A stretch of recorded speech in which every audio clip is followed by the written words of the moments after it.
Muy buenas tardes. Vamos a continuar con las clases del módulo de neuroinfectología y en esta ocasión vamos a hablar sobre encefalitis y absceso cerebral. Es un tema que el Continuum de la Academia Americana de Neurología toca en forma conjunta en un capítulo del Continuum de 2021, que es el último Continuum de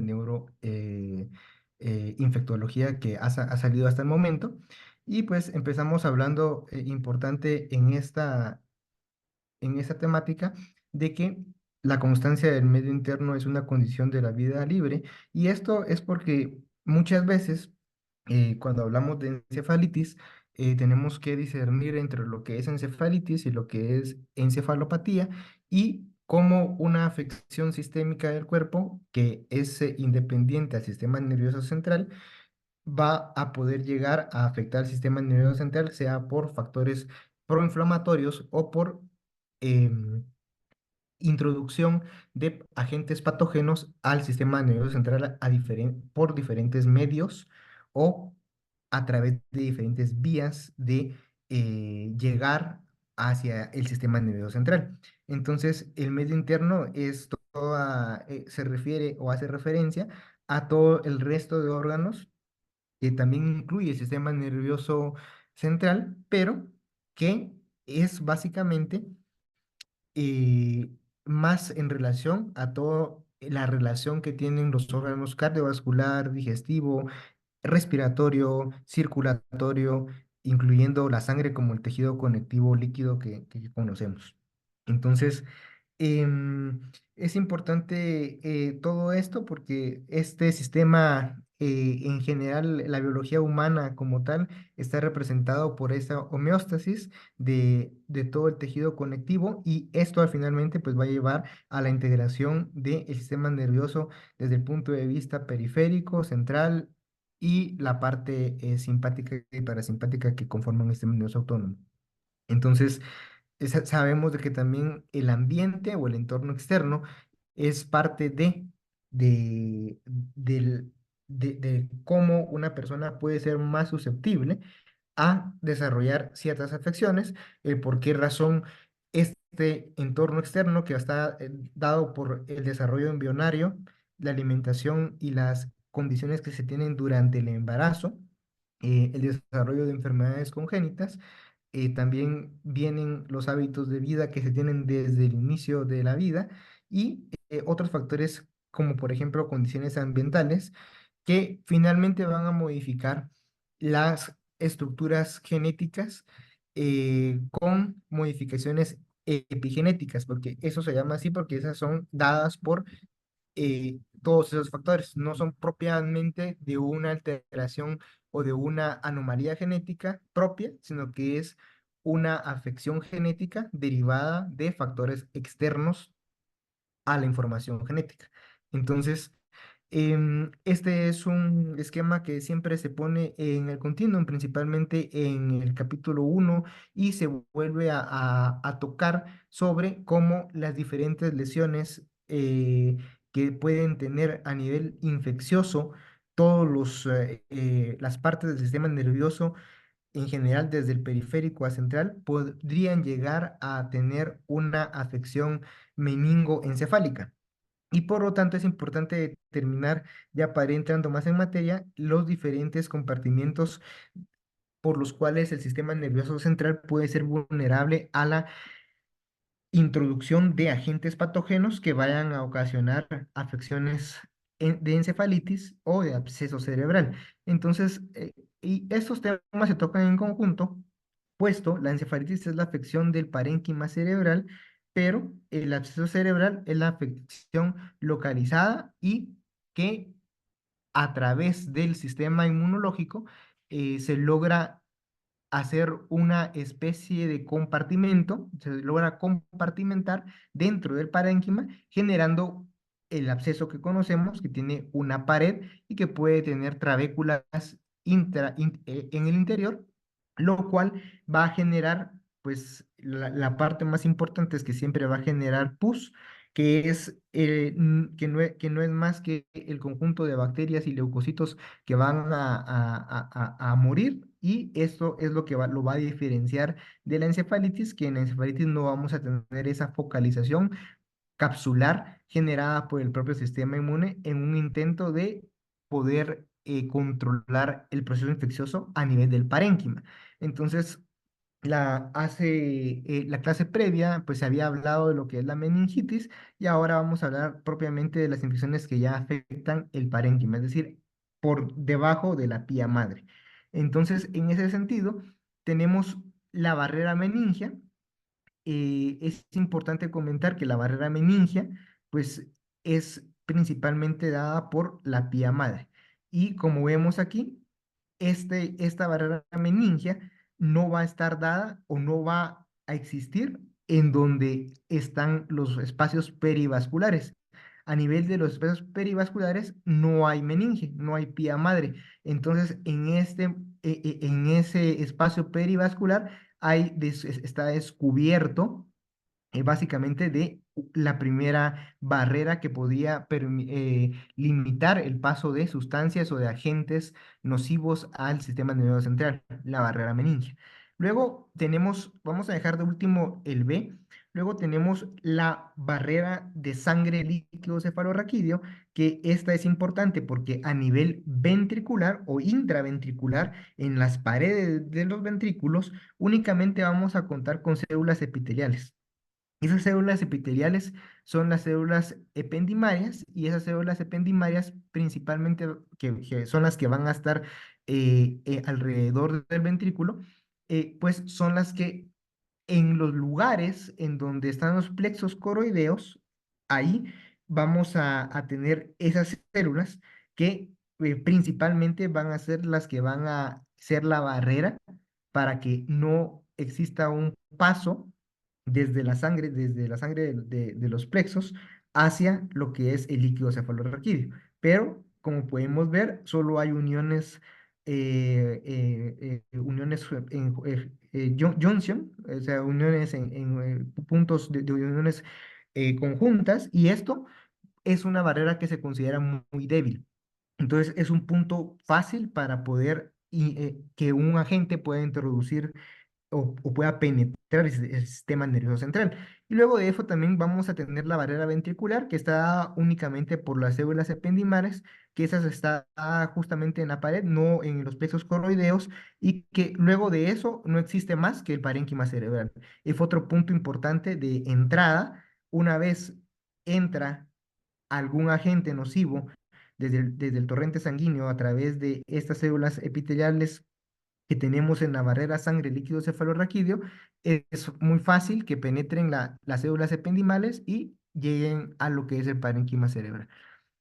Y finalmente, lo que generalmente se conoce como lo que constituye el santuario inmunológico o que hace que el sistema nervioso central pertenezca a este grupo de sistemas que se conocen como santuario inmunológico es la barrera hematoencefálica. Y la barrera hematoencefálica principalmente va a estar dada por esa protección que se va a generar donde no hay otro tipo de barrera en esos espacios perivasculares. Aquí tenemos el espacio perivascular y tenemos los pericitos, tenemos la membrana basal, tenemos los astrocitos que aquí también se pueden apreciar y esos astrocitos que son que con los pies de los astrocitos van a estar evitando que exista una entrada directa o que un contacto directo de todo lo que atraviese la sangre, el líquido cefalorraquídeo, hacia el parénquima cerebral. Entonces, conociendo estas cuatro importantes barreras, porque no solamente es la barrera hematoencefálica la que debemos de considerar, sino que esas cuatro importantes barreras que acá se ejemplifican un poco más, ¿verdad? Acá tenemos la barrera meningia. Esto igual representa esta parte donde sí hay barrera encefálica y que hace referencia justo a esto, ¿verdad? Donde están los vasos sanguíneos dentro del parénquima cerebral. Como podemos ver acá, hematoencefálica, la meningia y la barrera hemato líquido cefalorraquídeo o sangre líquido cefalorraquídeo y la barrera ventricular. Entonces, una vez dicho esto, magnificando lo que es los componentes de la barrera hematoencefálica, que es pues una de las que más se han estudiado, y pues tenemos, como les comentaba, el vaso sanguíneo, que la pared del vaso sanguíneo o la célula endotelial del vaso sanguíneo va a estar rodeada por un pericito, y ese pericito a su vez va a estar rodeada por los pies de los astrocitos en una forma que básicamente va a ser un vaso que va a estar cerrado en una barrera. Eso principalmente, como sabemos, los astrocitos, su función es la de nutrir las neuronas, y entonces, aunque aquí están filtrando todo lo que esté pasando a través de la sangre hacia lo que es el parénquima cerebral, quien se encarga de detectar lo que es nocivo, lo que es extraño y lo que podría ser un agente infeccioso, serían las células de la microglia. Esas células de la microglia van a estar alrededor, siempre van a conformar una unión entre o una comunicación entre el astrocito y las neuronas, que van a haber neuronas que van a estar tocando los astrocitos, porque es a través de ese contacto con el astrocito que la neurona va a sobrevivir, ya que a través de ese contacto es donde le llegan los nutrientes de la sangre, y donde también la neurona puede sacar todos esos nutrientes hacia hacia el torrente sanguíneo de vuelta a través de los capilares venosos.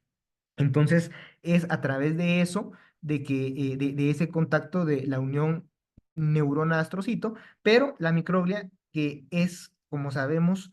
una célula que pertenece a el sistema linfático, que pertenece al sistema inmunológico, y que se considera que son monocitos que en la vida embrionaria migraron al sistema nervioso central, y que se alojaron ahí, y que son células residentes del sistema nervioso central, pero no dejan de ser monocitos, y al momento de que un agente infeccioso llegue con sustancias proinflamatorias que activen ya sea las moléculas de ataque, o que activen las moléculas para poder reconocer los agentes infecciosos o los agentes inflamatorios. Esto básicamente va a hacer que esa microglia inactiva se active, sea una microglia activada, y entonces se inicie una respuesta inflamatoria a nivel local y adentro del parénquima cerebral. Entonces, como bien hay artículos que recientemente han estado saliendo, en donde, pues, por ejemplo, la infección primaria de tener se habla en este artículo de que cuando sabemos de que todos los seres humanos generalmente en algún momento de la vida tenemos contacto con el virus del herpes simple, generalmente el virus del herpes simple tipo 1, y se habla que generalmente existe en datos de que hasta el 54% de las personas tienen anticuerpos contra el virus del herpes simple tipo 1 a nivel de líquido cefalorraquídeo, anticuerpos de memoria, lo que hace referencia o hace pensar de que el contacto con el virus generalmente es sistémico y no deja de comprometer el sistema nervioso central, pero que eso a menudo eh, puede provocar que sean ese 54% de las personas que se estudiaron en este estudio, en esa revisión, es posible de que sea factor de riesgo importante, estadísticamente significativo, para que puedan desarrollar una encefalitis autoinmune. Entonces,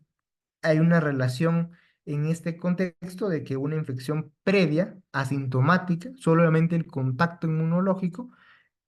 con un agente infeccioso que generó en su momento anticuerpos, puede ser un factor de riesgo para una encefalitis, en este caso de tipo autoinmune, pero vemos como no solamente el virus del herpes, aquí ya empezando a hablar de encefalitis, es causante primario de encefalitis infecciosa, sino que también puede ser, al momento de haber tenido una encefalitis infecciosa por herpes, un factor de riesgo para desencadenar encefalitis autoinmune principalmente contra los receptores de N-metildiaspartato. Entonces, tenemos que seguir ciertos pasos y dentro de los pasos que tenemos que seguir en todo paciente que llegue con la triada de cefalea, fiebre y alteración del estado mental, es que debemos de pensar si el paciente está cursando con una enfermedad infecciosa, puede ser que esté cursando con una enfermedad postinfecciosa o con una enfermedad autoinmune. Eso es lo primero, como los tres diferenciales que tenemos que tener en mente y no únicamente irnos con la parte infecciosa y tenemos que considerar dentro de lo infeccioso tanto lo que puede ser viral como lo que puede ser bacteriano. Asimismo, también, pues estas posinfeccioso y autoinmunitario nos puede dar la misma triada, por lo que la triada no, el signo, el síndrome meningio como tal, no es patognomónico de meningitis, como ya hemos visto, y tampoco se habla de que básicamente es casi imposible poder diferenciar si el síndrome meningio está causado por una encefalitis o si está causado por una meningitis, excepto por el nivel de alteración del estado mental. Eso sí es muy importante tener en cuenta porque en la meningitis el paciente puede estar con somnolencia, puede estar con sensación, puede referir que se encuentra con cierto grado de agitación motora o intranquilidad o inquietud, pero el paciente no va a tener afectado en sí las esferas cognitivas o las funciones cognitivas. Al momento que el paciente tenga afección cognitiva, que tenga afección de memoria, alteración del comportamiento, que tenga alteración del juicio, que tenga inhibición del comportamiento, o que tenga alucinaciones en ese momento o que su estado de vigilia realmente ya sea un estado estuporoso comatoso, en ese momento consideramos que es una encefalitis y eso sí es un dato para diferenciador entre meningitis y encefalitis desde el punto de vista clínico. Asimismo, también es importante tener en cuenta de que las crisis epilépticas que van a ser provocadas por una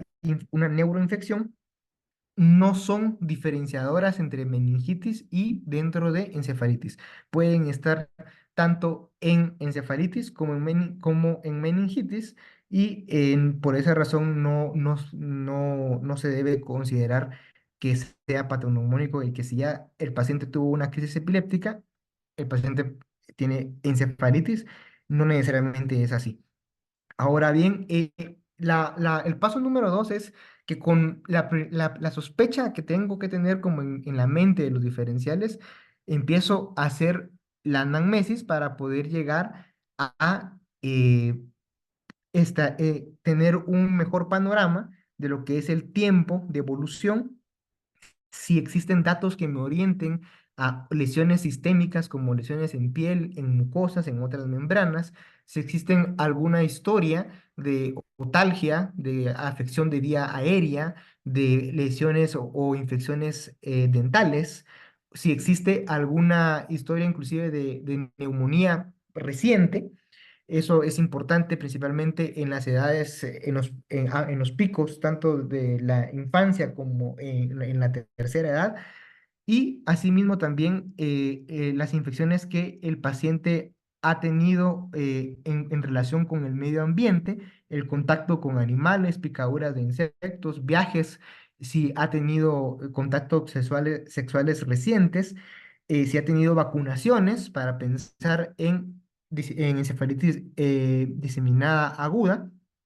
o asimismo también lo que tenemos que considerar fármacos que podrían estar interactuando o haciendo que la sintomatología del paciente se pueda ver un poco más grave de lo que podría ser o que fuera solamente un efecto de un fármacos o drogas de consumo y no lícito.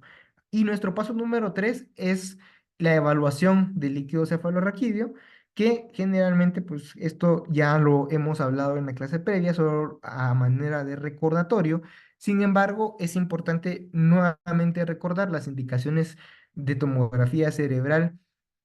para hacer una PL o no. En términos generales, hay guías europeas, guías de la directriz de Suecia y guías americanas de la ITSA, en donde usan varios criterios como si hay antecedente de inmunosupresión y en términos generales la, la única indicación para poder retrasar la punción lumbar si estoy considerando un proceso neuroinfeccioso central es el antecedente de inmunosupresión y el encontrar papil edema en el hallazgo, en el examen neurológico. De lo contrario, pues si ya tengo antecedente también de una enfermedad ocupativa a nivel del sistema nervioso central o una enfermedad oncológica sistémica, también eso es otra consideración que deba de considerar para hacer una punción lumbar. De lo contrario, no debería de retrasar la punción lumbar bajo ningún motivo. Y en todo caso, siempre se puede llegar a realizar, únicamente que me va a servir para tomar las debidas precauciones, como el uso de manitol o el uso de ciertas medidas antiedema durante o posteriormente a la punción. Ahora, ¿qué es lo que tengo que considerar también si tengo encefalopatía versus encefalitis? Sabemos que la encefalopatía básicamente va a ser la afección de la función del el tejido cerebral. En este caso, se va a traducir clínicamente como una afección de las funciones cognitivas, pero que va a derivar no de una infección directamente al sistema nervioso central, sino que podría ser secundario a varios factores. Estos pueden ser metabólicos, pueden ser infecciosos sistémicos, es decir, una infección urinaria, una infección de la vía respiratoria superior o inferior, podrían causar una encefalopatía parainfecciosa, una sepsis, una encefalopatía inducida por sepsis, y no necesariamente que exista infección en el sistema nervioso central. Eso pues lo vamos a ver el día de mañana muy bien, la encefalopatía inducida por sepsis y cómo podemos ver algunos datos que versus con la encefalitis, pues es totalmente diferente porque básicamente la infección está dentro del parénquima, como ya lo habíamos explicado en las gráficas previas. Asimismo, tenemos que tomar en cuenta que en general la encefalitis es más común en hombres que en mujeres. em, y otro es que en los picos de edad generalmente siempre va a ser, pues hay que pensar en picos de edad en la infancia como en la tercera edad. Y esto debido a la senescencia inmunológica en la tercera edad y pues a el aumento en los contactos y el riesgo de infecciones por diferentes virus, principalmente enterovirus, en las edades pediátricas. La incidencia a nivel mundial y a nivel general es de 1 a 6 casos por cada 100.000 habitantes por año y debo de considerar que existen causas no infecciosas de encefalitis que pueden ser la autoinmune, la paraneoplásica, la vasculítica, la causada por vacunas, que pues ya vimos que es la que se conoce como ADEM, y las reacciones adversas a fármacos que también podrían llegar a ocasionarme una encefalitis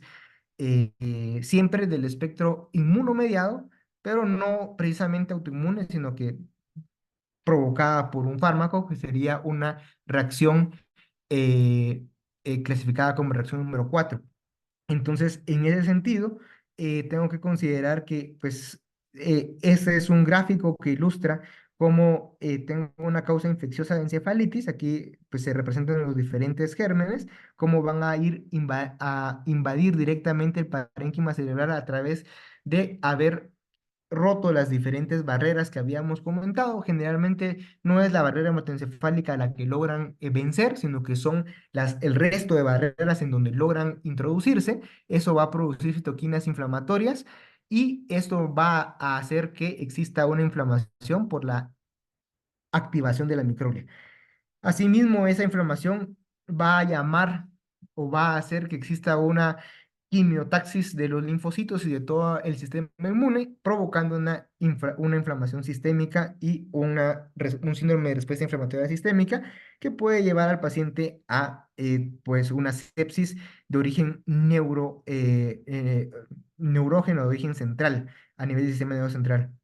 Y como habíamos visto, pueden haber otros anticuerpos de forma autoinmune, idiopática, puede ser producido por causas paraneoplásicas, inducido por fármacos, inducido por otro tipo de enfermedades reumatológicas, y principalmente algunos tipos de vasculitis, y esto va a generar autoanticuerpos cuyos objetivos van a ser las estructuras del parénquima cerebral, produciendo el mismo proceso. Y a partir de acá va a ser el mismo proceso, con la diferencia de que el sistema nervioso central va a empezar a modular las proteínas para las que están hechas esos autoanticuerpos a los cuales nuestro propio sistema va a estar atacando. Eso pues sería una parte, pero es importante tenerlo en cuenta porque cuando hablamos de encefalitis nos estamos enfrentando a un panorama que podría ser muy parecido. Y por eso es de que la Sociedad contra la Encefalitis Europea básicamente nos da esta tabla en donde nos dice cuáles son los síntomas y signos que deberíamos de tener en cuenta para sospechar encefalitis autoinmune versus una encefalitis infecciosa, ¿verdad? Porque pues es importante tener ese criterio clínico para poder no quedarnos tal vez solo con la parte infecciosa o no irnos directamente a pensar la parte autoinmune en primera intención y tener un diagnóstico diferencial más dirigido. Otro punto importante, ya hablando de la etiología de la encefalitis infecciosa, es que generalmente está ocasionada por los virus. Esto básicamente porque cuando la infección bacteriana es a nivel de parénquima, lo que la respuesta bacteriana va a ocasionar por las proteínas y las diferentes moléculas estructurales de la bacteria es que se produzca un absceso. Pero cuando la infección es viral, lo más común es que esto no se va a abscesar, sino que esto va a causar una encefalitis que puede ser focal, puede ser solamente el lóbulo temporal, por ejemplo, en el caso principalmente de los virus del herpes, o puede ser diseminada en el parénquima cerebral en ambos hemisferios. Entonces, desde una encefalitis aguda, por el virus de VIH, siempre debo de pensar en rabia, aunque no exista un antecedente como un punto bien marcado de que hubo una mordedura por algún animal, pero si el paciente vive en un área rural, si el paciente vive en un área de riesgo, si el paciente tiene contacto con animales que son de ambiente de selva, de bosque, debería de considerarse, aunque no exista una historia clara de que sí hubo, porque muchas veces hay murciélagos que de hecho, hay reportes de casos en Guatemala por el Ministerio de Salud Pública, en donde hay murciélagos que em, en las áreas rurales del país siempre son más tendientes a alimentarse de frutas. Sin embargo, la hembra del murciélago, cuando está gestando, busca sangre y entonces generalmente a veces el humano es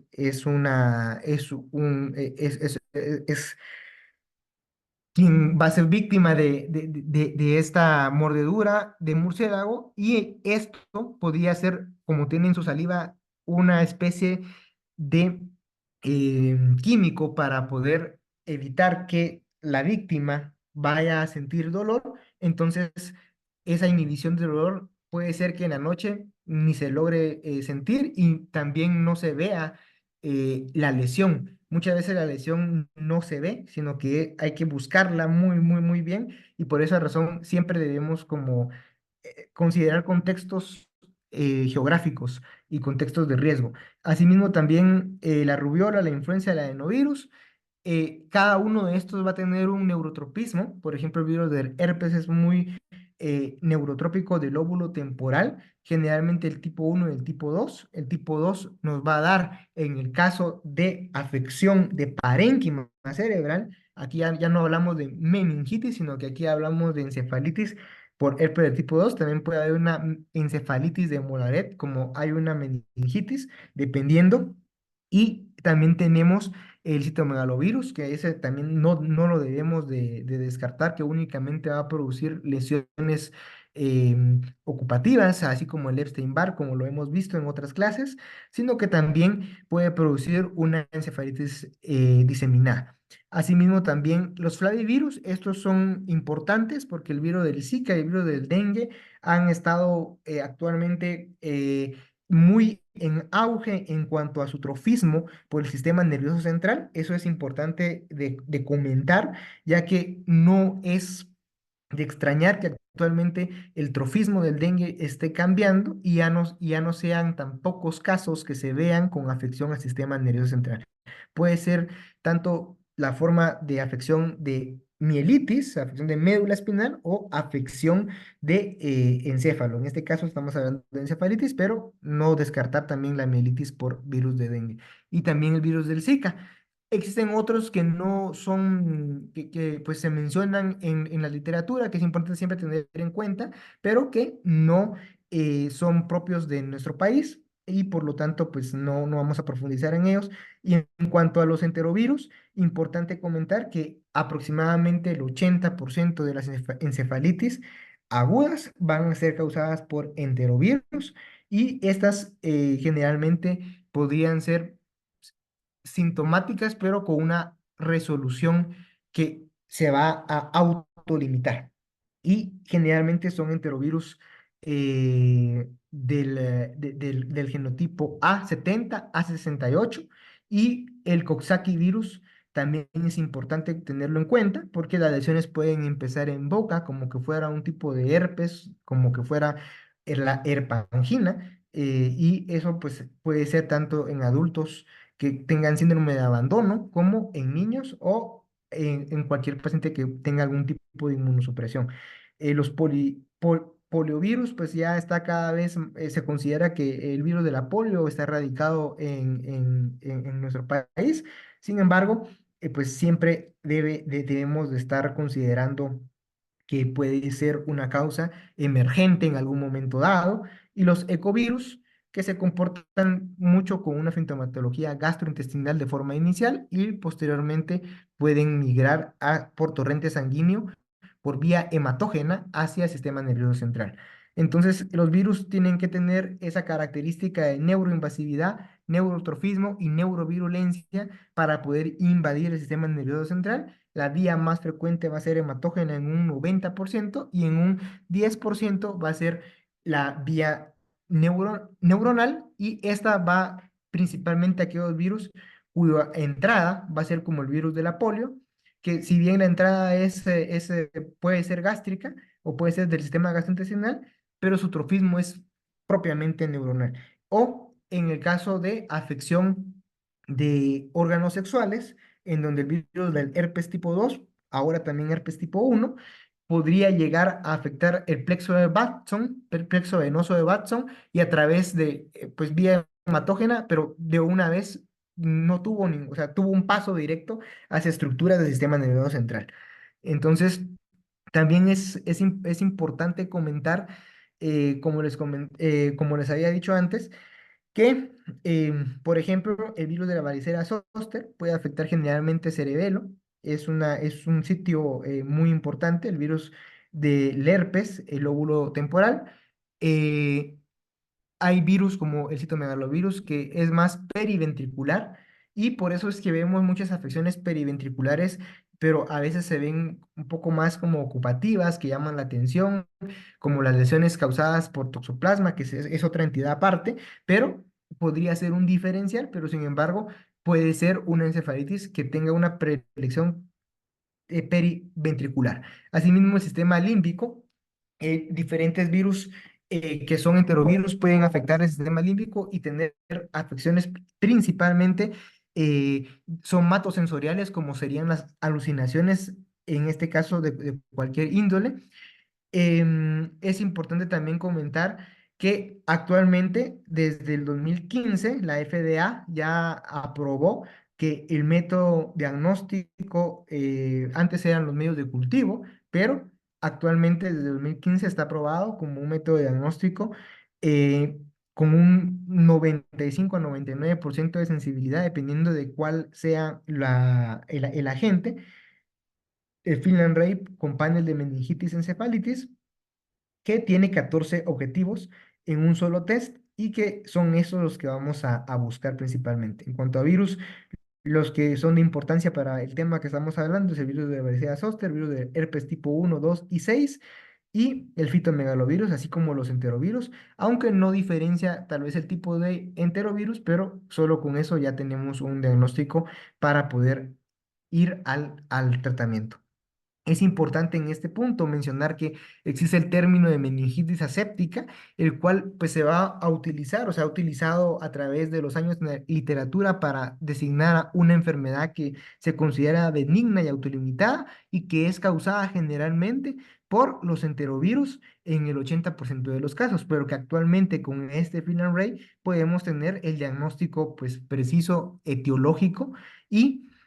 ya no va a quedar como una entidad que de origen desconocido, sino que fue una meningitis aséptica secundaria a un enterovirus. En esto generalmente va a haber una pleofitosis que va a consistir en un aumento de los linfocitos y con una moderado aumento de neutrófilos y la proteinorraquia también va a ser importante y pues no se va a descubrir ningún tipo de bacteria o agente en las tinciones convencionales, ni tampoco en el medio de cultivo. Entonces, a eso se le llamaba meningitis aséptica, un término que pues actualmente es más clínico en el sentido de que con los métodos diagnósticos, pues al momento de hacer una punción lumbar convencional, podemos tener, bueno, tiene una meningitis aséptica, corrámosle un Guillain-Barré y podemos tener ahí el diagnóstico, o bien, si no es infeccioso, sospechar, según el contexto del paciente, de que sea paraneoplásico o de alguna otra etiología. Entonces, acá tenemos los virus más comunes de encefalitis y los virus menos comunes. Sin embargo, como les comentaba, los más comunes, en más del 80% de los casos, son los enterovirus. Entonces, por eso es que queda como el más común y el virus del herpes tipo 2 para casos de encefalitis crónicas recurrentes. Luego de eso, ya pasamos a la parte de los menos comunes, que son el herpes tipo 1, no es tan común, pero es importante, y el herpes tipo 6 también. Varicela zoster también es importante comentarlo, y lo que les estaba comentando de que pues pueden haber virus emergentes, que es el de la poliomielitis, pero que en nuestro país pues al momento se encuentra eh,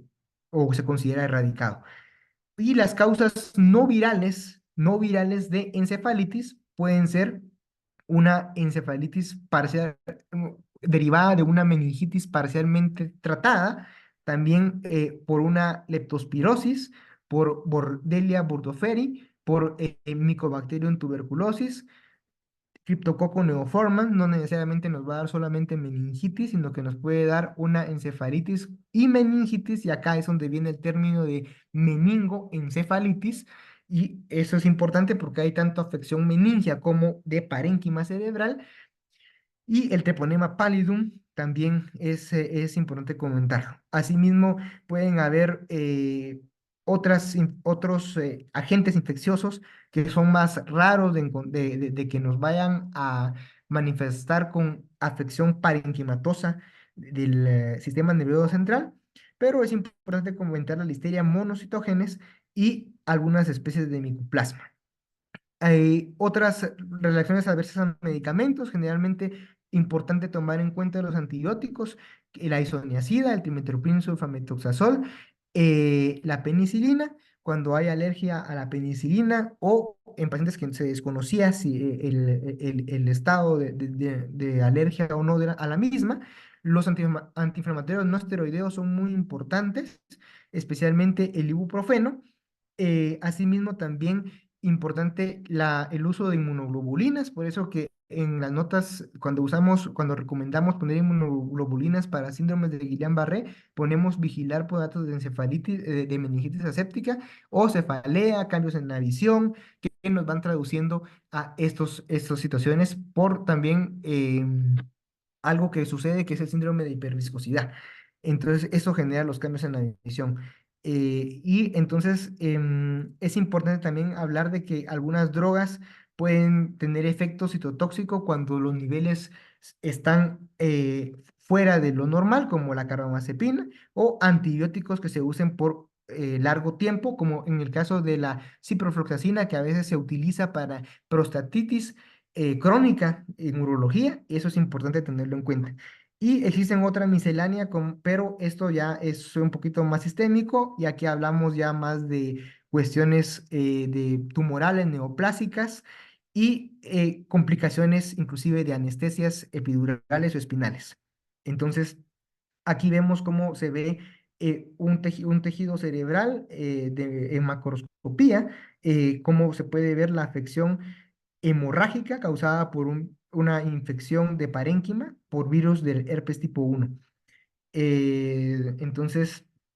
y el contraste de o sea, la resonancia magnética que se nos pone para estos casos de herpes tipo 1, generalmente vamos a ver esta resonancia, que esta es una secuencia de resonancia magnética cerebral T2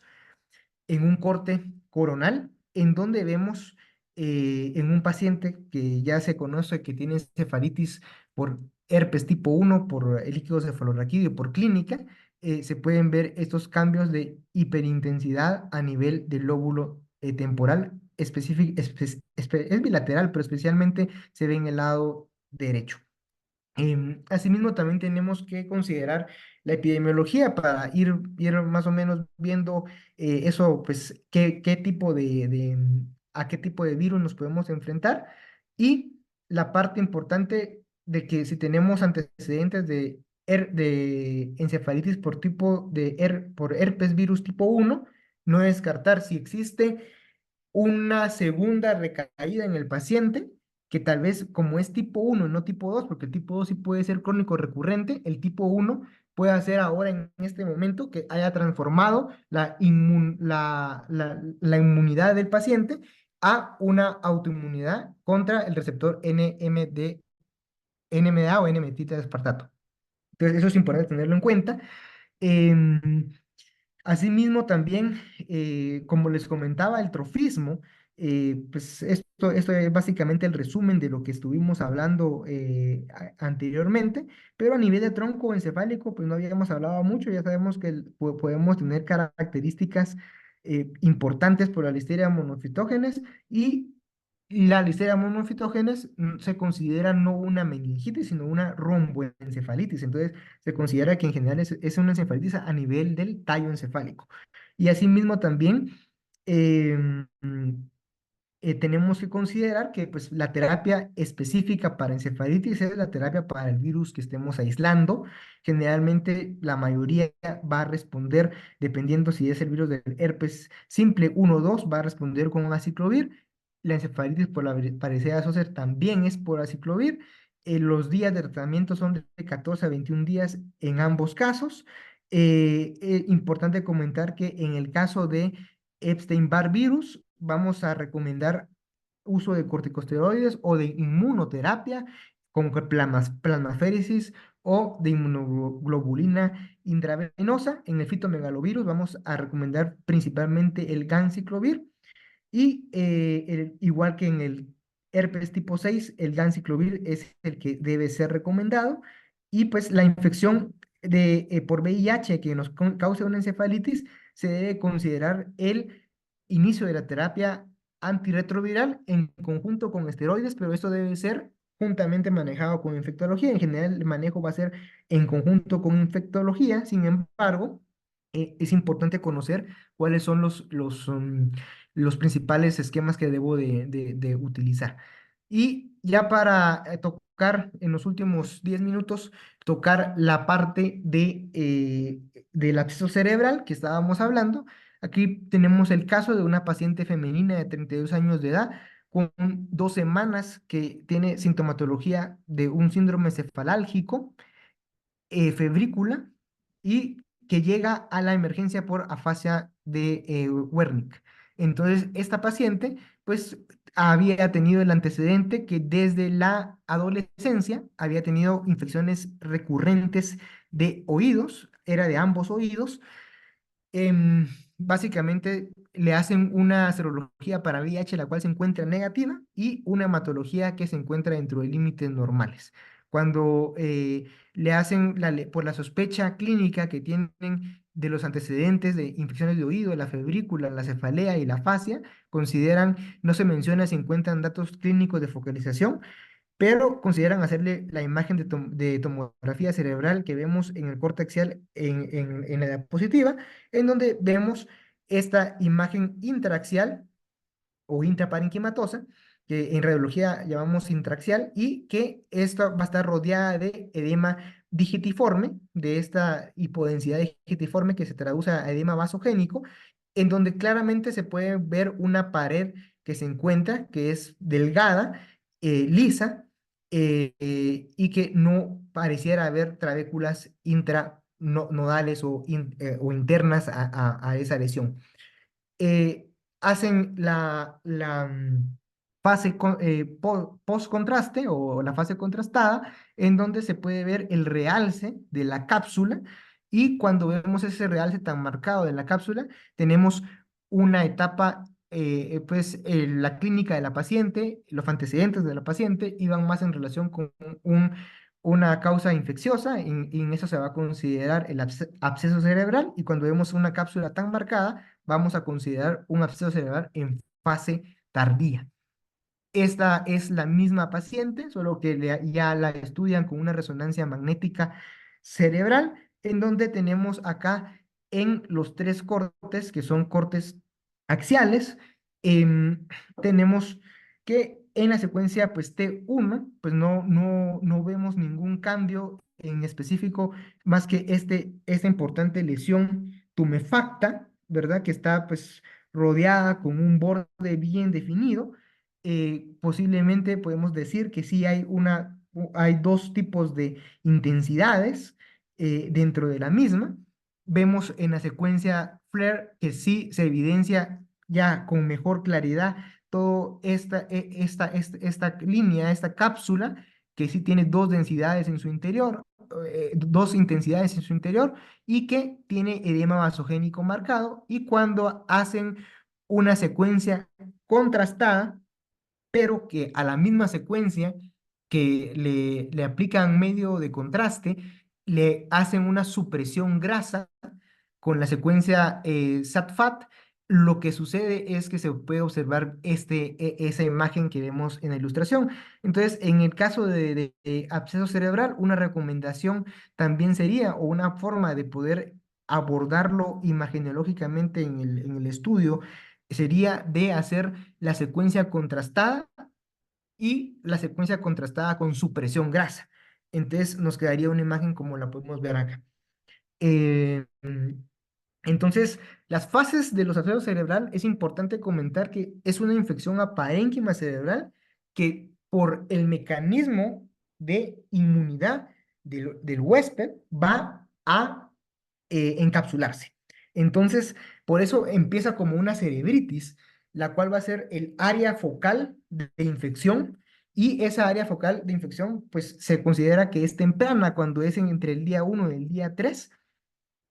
es tardía entre el día 4 y el día 9, y la fase de encapsulación temprana empieza entre el día 10 y el día 13. Luego la tardía es del día 14 en adelante, y es importante comentar que a raíz de los cambios que vemos según las fases, vemos como en la tomografía y en la resonancia magnética se van a ir dando cambios importantes en cuanto al realce en anillo que va a tener lo que va a conformar la cápsula. Como vemos al principio, puede ser un realce irregular, puede no tener una forma de anillo, o el anillo va a estar mal definido, pero ya cuando hay una capsulación tardía, ya tenemos ese realce en anillo bien definido. Entonces, es importante la temporalidad para poder saber qué estudio es el más adecuado a solicitar, qué es lo que vamos a buscar, y recordar que en la parte de que un absceso visto es un absceso drenado, se va a aplicar a partir de la capsulación tardía, porque en este contexto sería un mayor daño al tejido cerebral si se drena neuroquirúrgicamente el absceso en las fases de cerebritis tardía temprana o en la capsulación temprana, puesto que todavía hay formación de neovascularización y eso puede generar una mayor inflamación y una destrucción de parénquima más importante.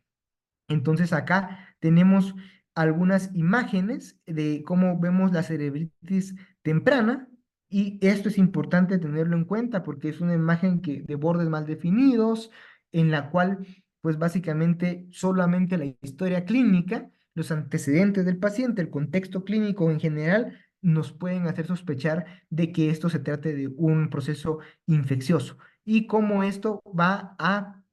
empezar a tener un realce irregular con anillo incompleto en una cerebritis tardía y la capsulación temprana ya muestra más ese anillo que aún es incompleto, pero que se mira más definido con el edema vasogénico que habíamos descrito previamente.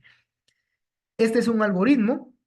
que nos da la revista chilena de neurocirugía y que debemos de considerar que el paciente que tiene un absceso cerebral probable confirmado con un estudio de imagen, debemos de considerar el tamaño del absceso. Si el mismo es menor a 2 centímetros, entonces se considera que va a estar en una etapa de cerebritis y por lo tanto debemos de dar antibiótico por 4 semanas y eso